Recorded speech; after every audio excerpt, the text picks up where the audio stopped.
আপনারা এখন দেখছেন সনাতন মিডিয়া প্লাস। শরীর বাক ও মনো ভিজৎ কর্ম প্রারভতে নর ন্যায্যং বা বিপরীতং বা পঞ্চৈত তস্য হে তবে। স্বয়ং ভগবান এই অলৌকিক চিন্ময় বাণীতে অষ্টাদশ অধ্যায় মোক্ষযোগে পঞ্চদশ অধ্যায়ে তিনি বলছেন, মানুষের এই শরীর, মন এবং বাক্য, এই শরীর মন বাক্য দ্বারা যদি সে যথাযথ শাস্ত্রীয় আর সাধুগুরুর নির্দেশিত পথে এটি ক্রিয়াশীল রাখে, তখন এই মন বাক্য শরীর দ্বারা সে ভগবৎ প্রাপ্তি করতে পারে। আর যদি অকার্যচিত অর্থাৎ শাস্ত্র এবং সাধু বর্জিত যদি সে শরীর মন এবং বাক্য শাস্ত্র বর্জিত জীবন চর্চার পথে পরিচালনা করে, তবে এই তিনটি দ্বারাই তার পতন হয়, স্খলন হয়, নরকগামী হয়।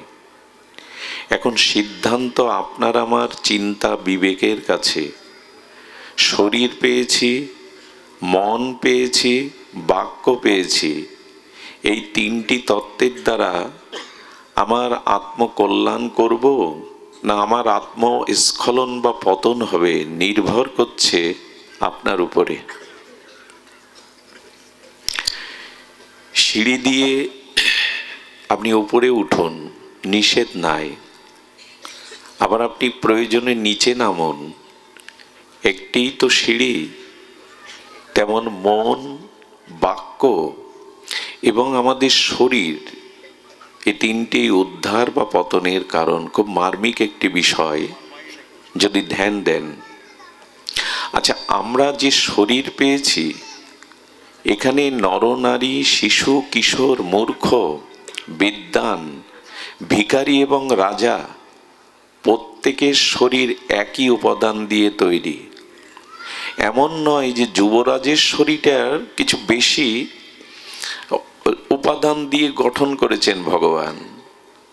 সকলের শরীরে একই পাঁচ তত্ত্ব বিরাজমান, কম বেশি নাই।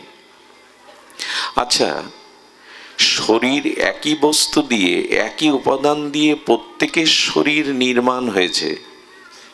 আবার ভগবান বললেন, রাজার জন্য বা প্রজার জন্য 24 ঘন্টা সময় সকলের জন্য বরাদ্দ। দিন রাত 24 ঘন্টা।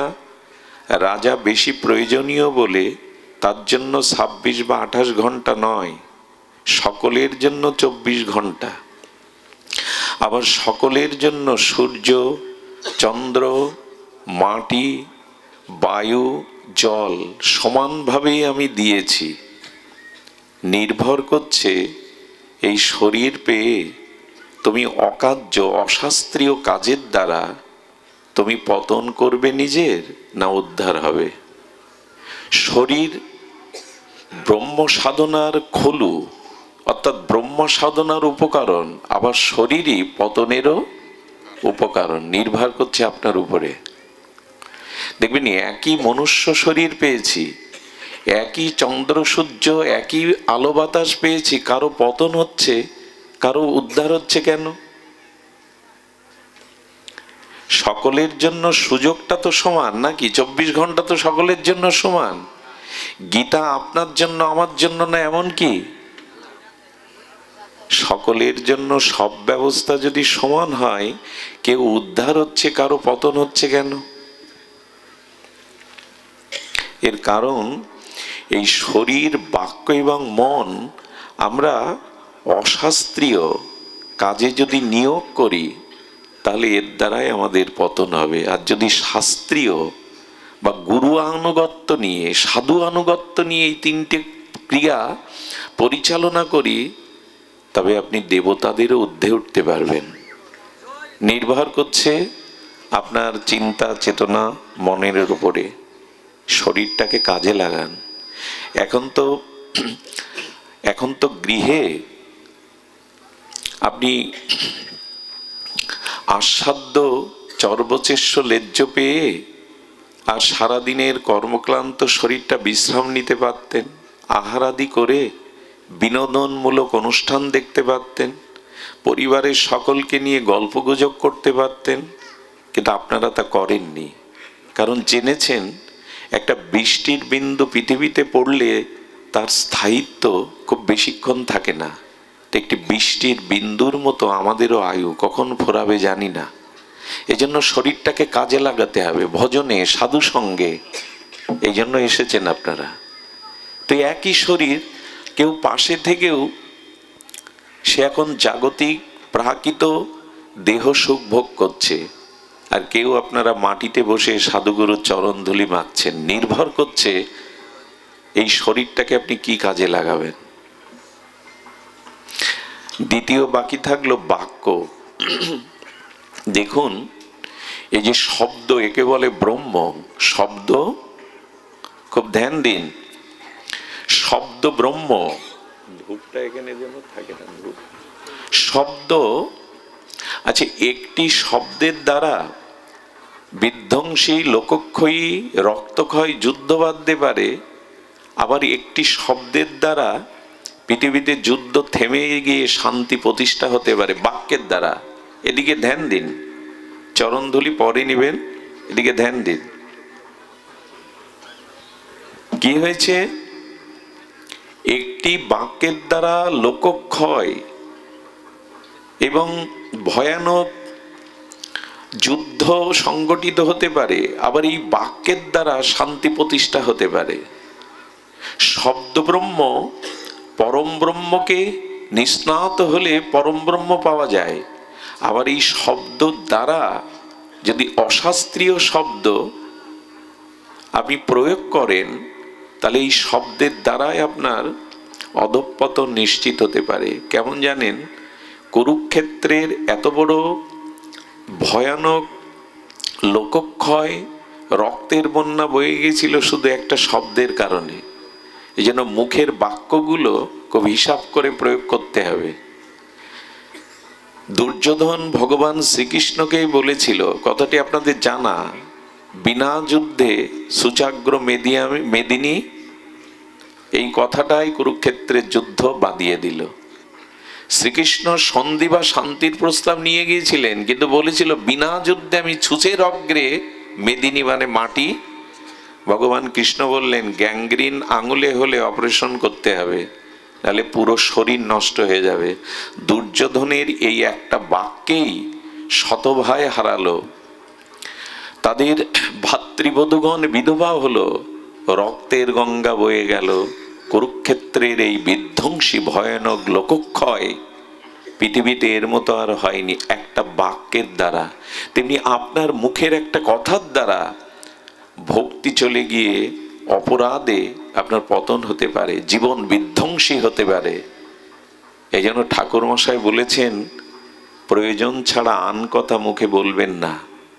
10টা আন কথা বললে তার মধ্যে 2-4টি অপরাধমূলক পরনিন্দা, সাধুনিন্দা এসে যাবে, যার দ্বারা আপনার ভজনে বিঘাতক হয়ে অন্তরায় হয়ে যেতে পারে। কথা যত সংযত বলবেন, কথা যত শাস্ত্রীয় বলবেন, কথা যত বিবেক এবং বিচার দ্বারা বলবেন, ততই বাক্য আপনার আত্মকল্যাণের, আপনার উদ্ধারের পথ রচনা করে দেবে। আবার এই বাক্যই জগতে পতন, স্খলনের কারণ হয়ে দাঁড়াবে। নির্ভর করছে আপনার উপরে। এখানে কেন এসেছেন জানেন? নিজের আত্মকল্যাণের জন্য এই মহাজন বাণী, ভাগবত গীতার চিন্ময় বাণী, সাধু মহতের অনুভব বেদ্য ভজন অনুভূতির রসে এই বাণীগুলো ধারণ করার জন্য, বিবেককে জাগানোর জন্য। একটি কথায়, মন্থরার একটি কথায় অযোধ্যাকে আগুন লাগিয়ে দিল। দশরথের মৃত্যুর কারণ হলো ভগবানকে বনবাসে যেতে হলো, কৈকেয়ী, সুমিত্রা, কৌশল্যাকে বিধবা হতে হলো শুধু মন্থরার একটি কথায়। আমরা কি বলি কথা, হিসাব করে বলি? ঠাকুরমশাই বললেন, পারমার্থিক কথা ছাড়া যেটুকু প্রয়োজন সেটুকুই বলো। কথাই নির্ণয় করে দেয় তোমার ব্যক্তিত্ব, তোমার চলা বলা, আর যা কিছু যুদ্ধ বিগ্রহ তাই বাক্য বাণের দ্বারা। কাউকে তীর বা বাণ মারলে ক্ষতস্থানটা নিরাময় হয়ে যেতে পারে, কিন্তু বাক্যবাণ এমন একটা বাণ, এর ক্ষত সারা জীবনেও সারে না।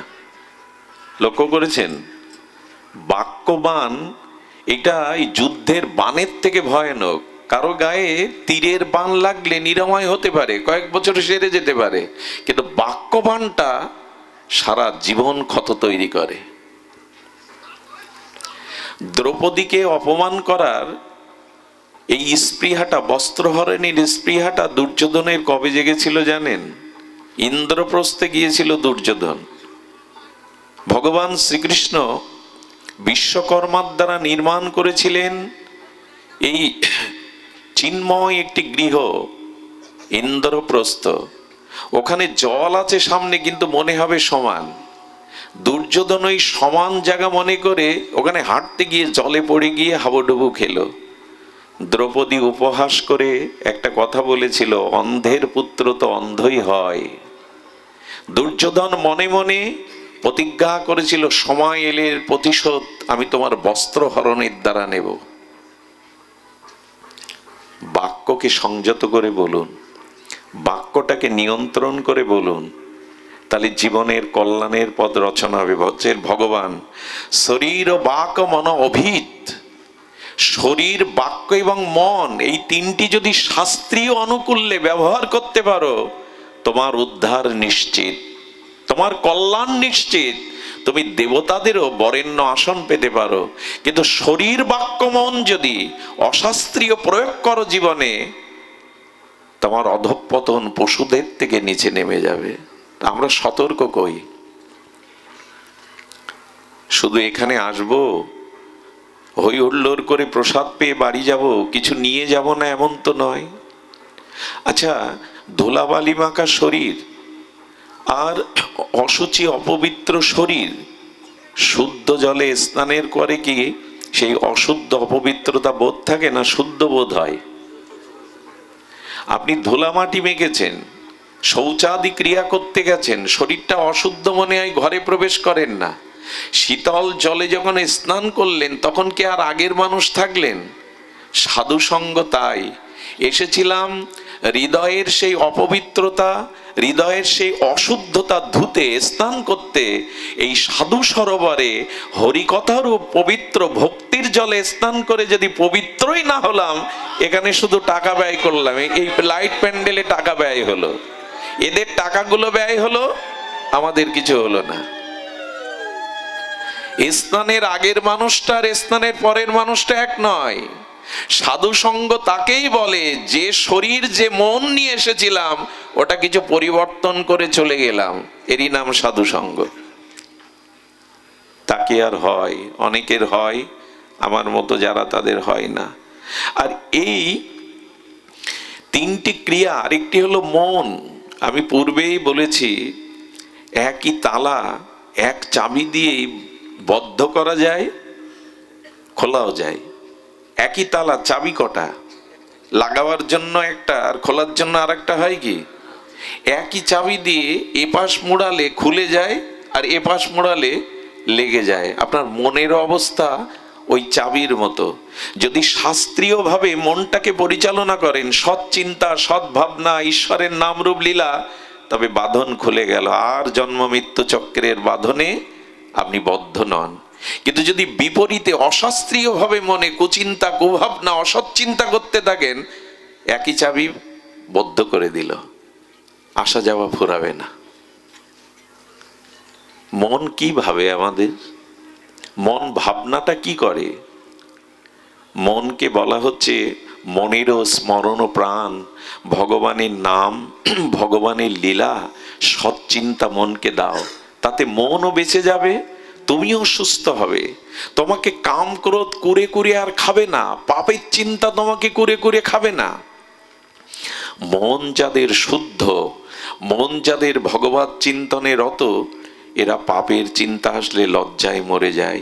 এই মনে পাপের ভাবনা এলো, অনুশোচনা দগ্ধীভূত হয়, এদের কাছে দাঁড়াতে পারে না পাপ চিন্তা, অসৎ চিন্তা। এই জন্য দয়া করে বাক্যকে, মনকে, শরীরকে শাস্ত্রীয় অনুশাসনে, শ্রীগুরু সাধুদের আনুগত্যে এটা সিঁড়ি করুন, যাতে মুক্তি পেতে পারেন, কল্যাণ পেতে পারেন, ভক্তি পেতে পারেন। কিন্তু এগুলি অশাস্ত্রীয় দ্বারা যেন নিচে না নামে, এই কথা বলবার জন্য ভগবান বলছেন যে দেখো এগুলিকে নিয়ন্ত্রণ করো। আমরা যেন এটি নিয়ন্ত্রণের পথে চলি। তবে হ্যাঁ, নিয়ন্ত্রণ বললেই হবে না। আচ্ছা লক্ষ্য করুন তো, গাছের ডালের একটা শুকনো কাঠ নদীতে পড়ে গেল, ওটা ডুববে না ভাসবে? ভাসবে, কিন্তু ডুববে। কখন ডুববে? ওই শুষ্ক কাঠটা নদীতে ভাসতে ভাসতে ওর ভিতরে জল প্রবেশ করবে, কিন্তু জল প্রবেশ করলেও কাঠ ডোবে না। নদীতে যে পলি মাটি আছে না, নদীতে যে মাটি আছে, বালি আছে, ওগুলোই জলের সাথে সাথে ওর গায়ে জড়িয়ে যাবে। যত ধুলাগুলি, পলি মাটিগুলো জমবে, ওর ভিতরে নদীর জল যত প্রবেশ করবে, তখনই আর কাঠটা অনেক কাল জোয়ার ভাটায় ভাসছিল তখন ডুবে যাবে।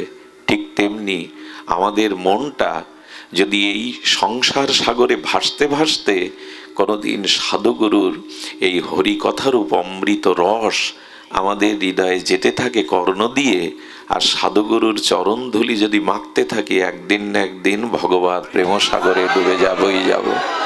ডোবা সম্ভব, ডুবে যাওয়া সম্ভব। শুকনো কাঠটাতে জল প্রবেশ করান, আর ধুলা পলিমাটিগুলোর গায়ে লাগতে দিন, একদিনও ডুবে যাবে। সাধুগুরুর চরণ ধুলিতে এবং এই ভক্তি প্রবাহমান হরিকথার পূর্ণ বাড়ি যদি অন্তরে প্রবেশ করে, হৃদয়ে, তবে জানলেন ডুবলেন প্রেম সাগরে, আর ভাসতে হবে না। এই জন্ম মৃত্যু কর্মফলে আপনাকে আর ভাসতে হবে না। কিন্তু যদি জল মানে ভক্তির, আমি গতকাল বলছিলাম এই প্রসঙ্গটি, যেখানে ভাগবত পাঠ হয় ওখানে গঙ্গা, সরস্বতী, নর্মদা, কাবেরী, কৃষ্ণবেন্না এসব পবিত্র নদীগুলো আসে। বলবেন আমাদের পাগল পেয়েছো, নদী আসলে এখানে তো আমরা বসতে পারতাম না। বলে নদীর দুটি রূপ, যেমন জল বরফ হয়ে যায়, জলের কি আকার আছে চারকোনা, কিন্তু বরফের রং বা আকার আছে। আবার বরফটা গলে গেলে জল হয়। তেমন গঙ্গার একটা দেবী মূর্তি আছে, আর গঙ্গার বিগলিত রসধারা হলো এই গঙ্গা। বুঝতে পারছেন?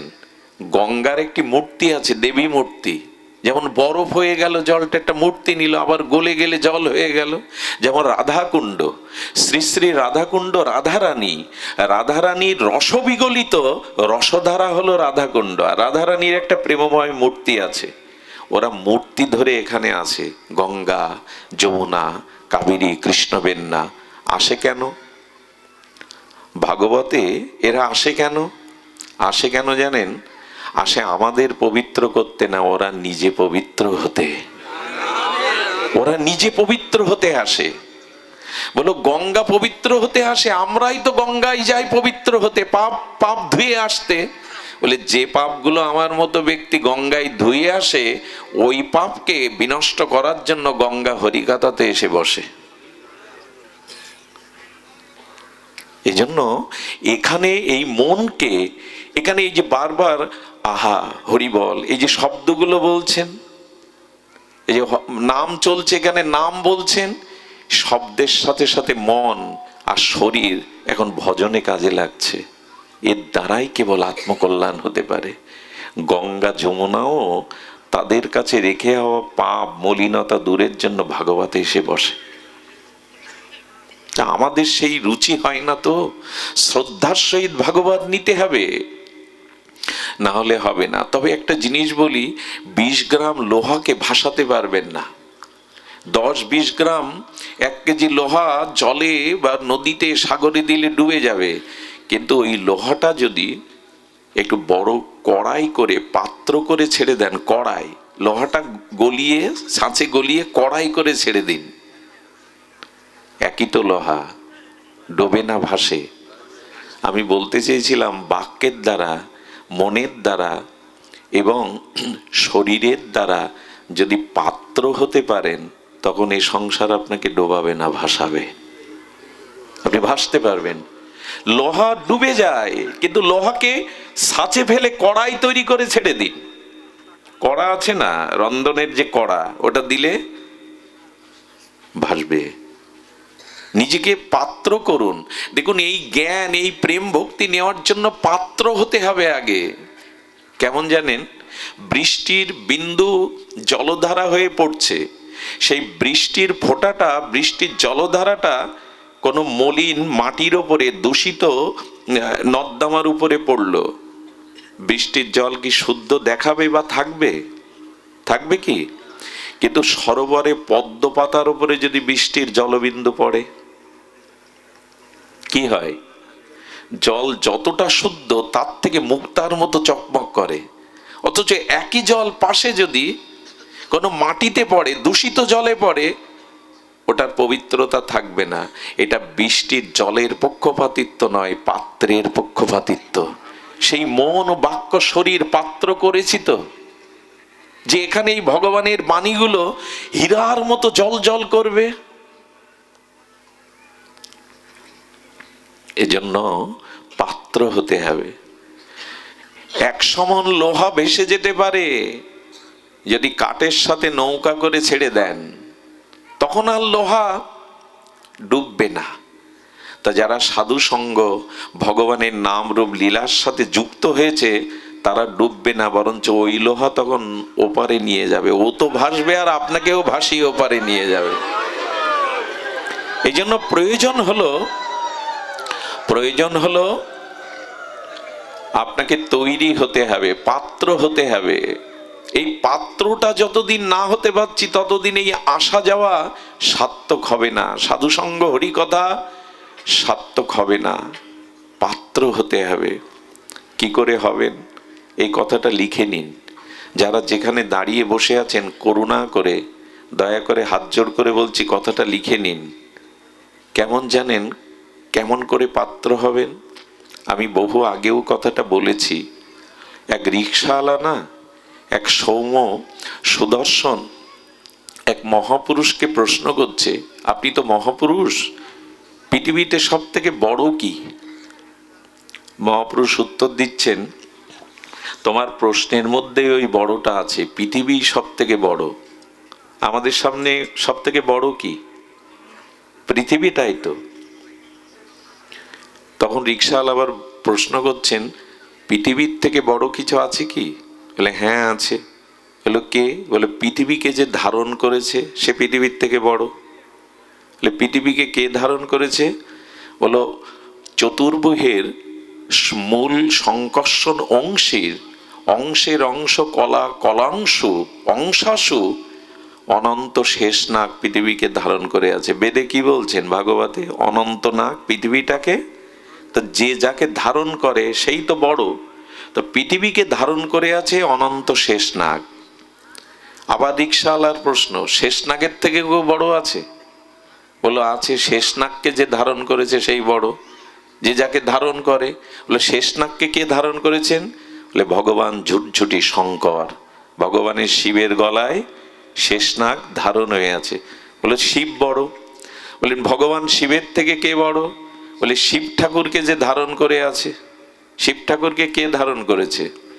শুনুন, একবার লঙ্কেশ ত্রিলোক বিজয়ী দেবতাদের ত্রাস দশানন রাবণ গেল কৈলাসে, গিয়ে দেখছে ভগবান শঙ্করকে প্রণামের জন্য যোগী ঋষি মুনি ধ্যানীরা দাঁড়িয়ে লাইন দিয়ে। কিছু মানুষের অভিমান আছে, অহংকার আছে, আমি বড়, আমি লাইনে দাঁড়িয়ে প্রণাম করব গুরুদেবকে। ও করেছে কি, রাবণ কৈলাস সহ হাত করে উঁচু করে ধরেছে, কৈলাস সহ।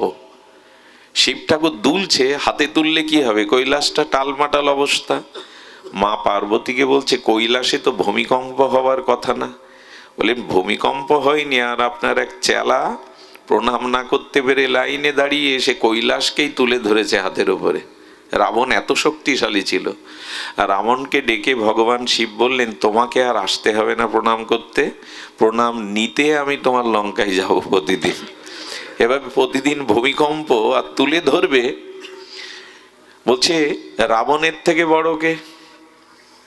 রিকশাওয়ালার আবার প্রশ্ন, রাবণের থেকে কে বড়? বললো রাবণকে যে বিনাশ করেছে সেই রামই বড়, ভগবানই বড়। এবার রিকশাওয়ালার চোখ বড় বড় হয়ে গেছে, ভগবানের থেকে বড় কি কিছু আছে? সাধু মৃদু হেসে বললেন, ভগবানকে যে ধারণ করেছে সে ভগবানের থেকেও বড়। কে ধারণ করেছে? ওই দেখো হনুমানের দিকে, বুকের মধ্যে হৃদয়ের মধ্যে সে জানকী বল্লভকে ধারণ করেছে। ভগবানকে যে ধারণ করে সেই বড়, ভগবানকে যে ধারণ করে সেই বড়।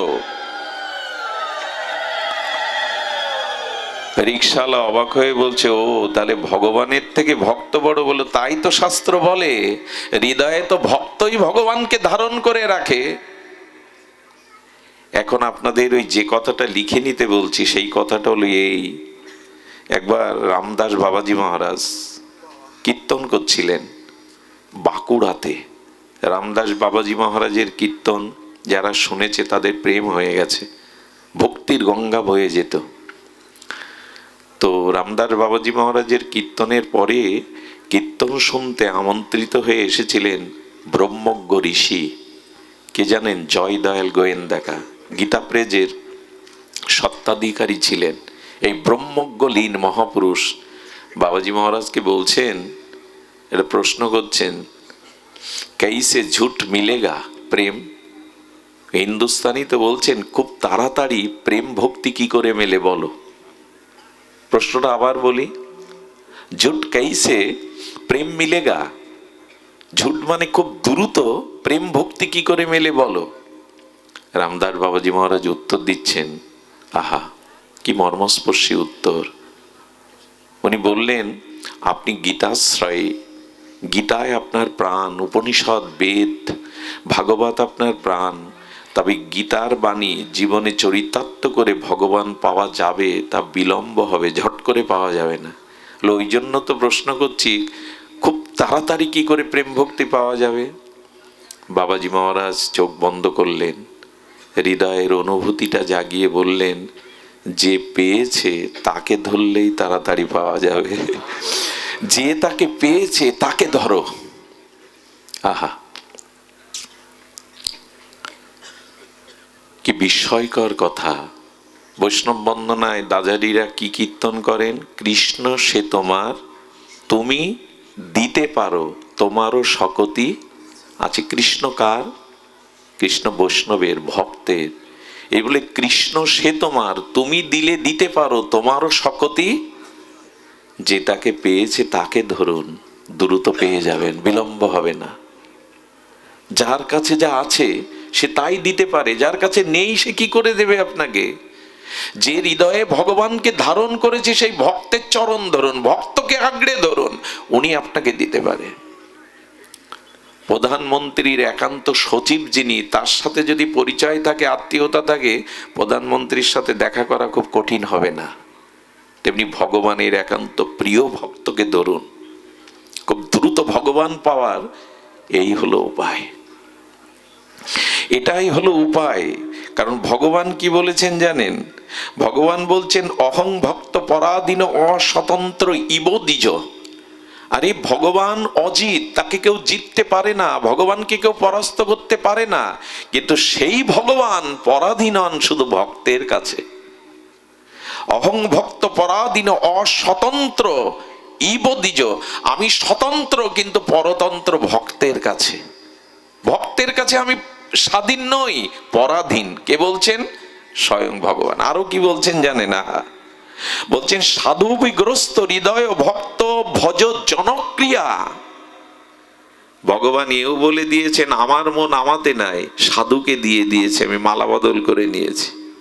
সাধুর মনটা আমি নিয়েছি, আর আমার মনটা সাধুকে দিয়েছি। তাহলে সাধুর কাছে কার মন আছে? একটু কথা বলুন, কার মন আছে? বিনিময় হয়ে গেছে, মালা বদল হয়ে গেছে। সাধুকে ধরলেই ভগবানের মন পাওয়া যায়। এই জন্য যে পেয়েছে তাকে ধরো, দ্রুত পেয়ে যাবে তাকে, দ্রুত পেয়ে যাবে তাকে। জয় রাধে। কেটে গেল নাকি তোমার? জয় শ্রী রাধে। কণ্ঠ তো ছিল না, কথা বলতে পারছিলাম না। দেখো কোথায় আরেকটু সামান্য ভলিউম বাড়িয়ে দাও। ভাগবতে কণ্ঠ যে কোথা থেকে আসে জানি না, কণ্ঠের যা দুরবস্থা। এই জন্য বলছেন সাধু বিগ্রস্ত হৃদয়েও ভক্তই ভক্ত জনপ্রিয়। সুধীজন, এজন্য ভক্ত দিতে পারে ভক্তি, ভগবান না। আচ্ছা, একটু ধ্যান দিন তো, ভগবানকে যতটা সম্মান করেন ভক্তকে করেন তো? আমরা কত বিচিত্র চরিত্র, সামনে প্রশংসা করি, অন্তরালে তার দোষ ধরি, নিন্দা করি। এতে কি আর ভক্ত কৃপা হয়? এতে কি আর বলে ভক্ত তো জানতে পারলো না আমি তার নিন্দা করলাম? বলে ওটা ভক্ত জানতে পারেনি, ভক্তের হৃদয়ে যে ভগবান আছে উনি সব জানতা, উনি জেনে বসে আছেন যে এই ব্যক্তিটি ভক্ত নিন্দা করছে, একে কৃপা ভগবান কোনো কালেও করবে না। শুনুন, কাটা ফোটে যদি পাই, আর যদি আপনি কাটা যদি পায়ে ফোটে না, কাটা যদি পায়ে ফোটে আপনি মাথায় ছুঁচ দিয়ে খুঁড়লে কাটা পাবেন, বের করতে পারবেন? অপরাধ যদি ভক্তের চরণে হয়, কোটিকাল গোবিন্দ চরণ ধরেও আপনি মুক্তি পাবেন না। আপনাদের মনে আছে দুর্বাসাকে গোবিন্দ কি বলেছিলেন? তুমি ব্রহ্মালোকে, শিবলোকে, বৈকুণ্ঠ লোকে দৌড়ে বেড়াচ্ছ, ওই দৌড়ে বেড়াচ্ছ আমার সুদর্শন চক্রের জন্য। বলো সুদর্শন চক্র তো আপনার, আপনি রক্ষা করুন, আমিও তো মুনি ঋষি, দুর্বাসা আমি সাধারণ না। বললেন আমি ভক্তের অধীন, তুমি মুনি বটে, কিন্তু আমার ভক্তের মহিমা সবার উপরে। সুদর্শন আমার হলেও আমার কথা এখন শুনবে না। কাটা ফুটেছে পায়ে, আঘাত লেগেছে পায়ে, আচ্ছা মালিশটা লাগাতে হবে কি মাথায়? ভক্ত চরণে অপরাধ হয়েছে, ভগবান বলছেন আমার কাছে কিছু করার নেই, যেখানে আঘাত পেয়ে দিয়েছো ওইখানে যাও, ওইখানে পড়ো। ভগবান বলছেন এই কথা। এই জন্য আড়ালে কোনো ভক্তের নিন্দা করবেন না।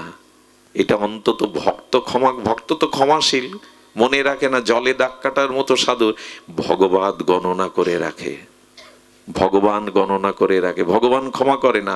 হরিদাস ঠাকুর কারো দোষ দেখতেন না, কিন্তু রাজা রামচন্দ্র খানের বংশ নির্বংশ হয়ে গেল। বলে হরিদাস তো তাকে অভিশাপ দেয়নি।